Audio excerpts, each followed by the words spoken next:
Hello again, fans, and welcome to this week's edition of the Tiger Lacrosse Report. I'm your host, Ben Rosenbaum, and as always, joined by the head coach of the Tigers, Kristen Carr. Coach, welcome back. Thank you.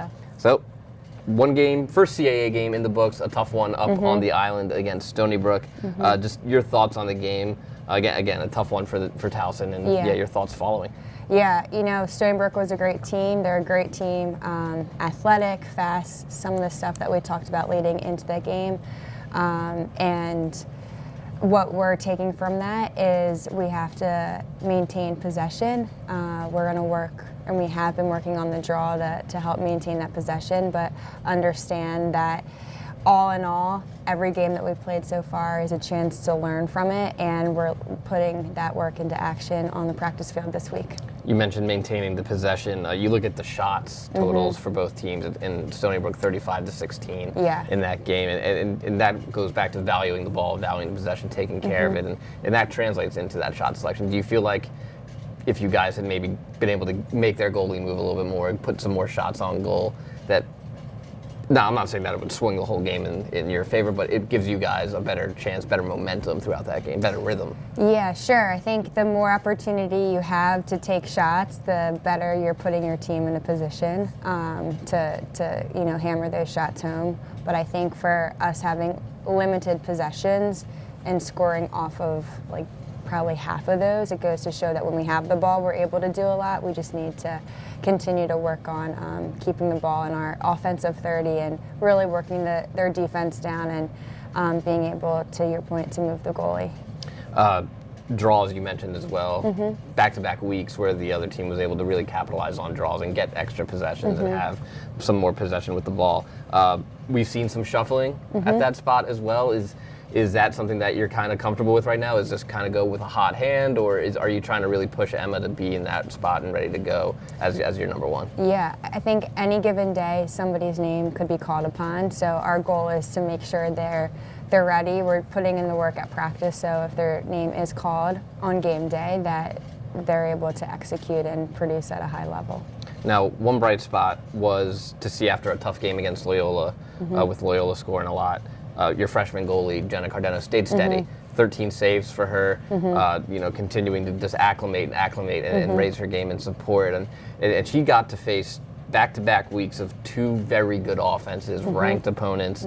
And how have you feel now seeing her kind of go through this little gauntlet you guys had of facing these really tough offenses? I mean, that might be some of the toughest lacrosse she sees in that short amount of time. How do you feel like she handled that and bouncing back from Loyola and getting ready and supporting her team well and playing well against Stony Brook? Yeah, we've worked a lot on being able to reset within practice, and how you reset in practice can help you learn how to reset and reframe in a game. And I think for Jenna, we worked on that during Loyola. Then she had this week to prepare for her individually, and she came out, made some unbelievable saves again, made some saves that she should be making, and I was very proud of her for being able to handle that. Stony Brook also put her under pressure in the clear, and she worked on clearing with pressure all week, and I think we were just one shy of 100% in the clear, so you can see how what you put into practice really does show on the game day.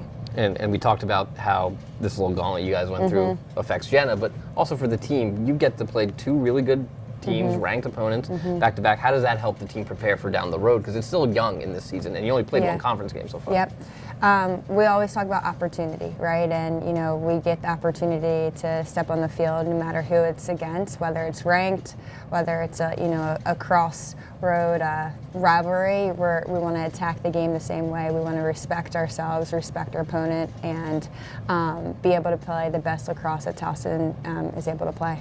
You talk about opportunity. Let's talk about opportunity. Let's go. You get another one Saturday at 3 o'clock inside Johnny United Stadium against Campbell, newcomer to the CAA, only in their second year. It's also your Headstrong game. Before we get to the game itself, tell people what Headstrong is, what this game's about. Obviously, green jerseys, but it's more than just wearing a fun, different jersey that's not in your color scheme. Yeah, so we have a community service group within our team, and with that, they've chosen some different awareness games. We honored One Love at the beginning of the season in the stadium, and the second game is to honor Headstrong, and Rory, who is one of our juniors, she's a goalie, is really pushing the pace with getting the awareness out about Headstrong in the organization. And we actually have a run at Chipotle later tonight to raise funds for the Headstrong Foundation, and Rory and Cameron and K-Mac have helped organize all of that. So excited about the affinity that the team has with different types of organizations off the field and how they want to bring it onto the lacrosse field too, and how to play for something bigger. And onto the lacrosse field, the Camels 2-5 this season. They've had some tough games, some tough close losses. They're coming off a loss to number 13 Duke.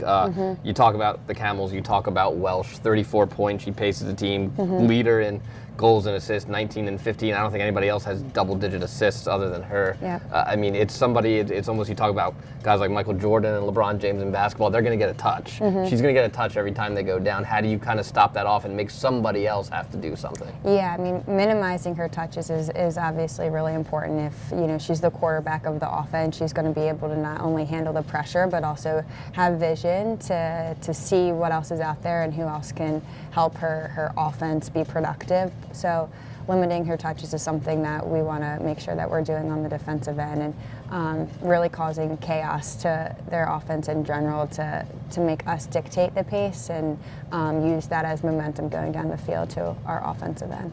And not to belabor it, we've talked about it, Loyola, Stony Brook, tough stretch there. Yeah. What's key for Towson to get back on track this week and back in the win column? Yeah, the biggest thing for us is focus on the basics, do the little things well, you know, continue to stay connected on the field, all over the field, and play got your back lacrosse. And I think when you have the good foundation and the strong foundation, whether we're talking about the draw or ground balls or you know, off ball, it's all based on going back to the fundamental principles of playing. And then lastly, have fun. You know, we get to play this sport. It's an exciting sport, and we got to stay loose and just, you know, continue to create energy out there. And I know the team will do that. All right, Coach, thanks for joining us, and good luck this week. Thank you.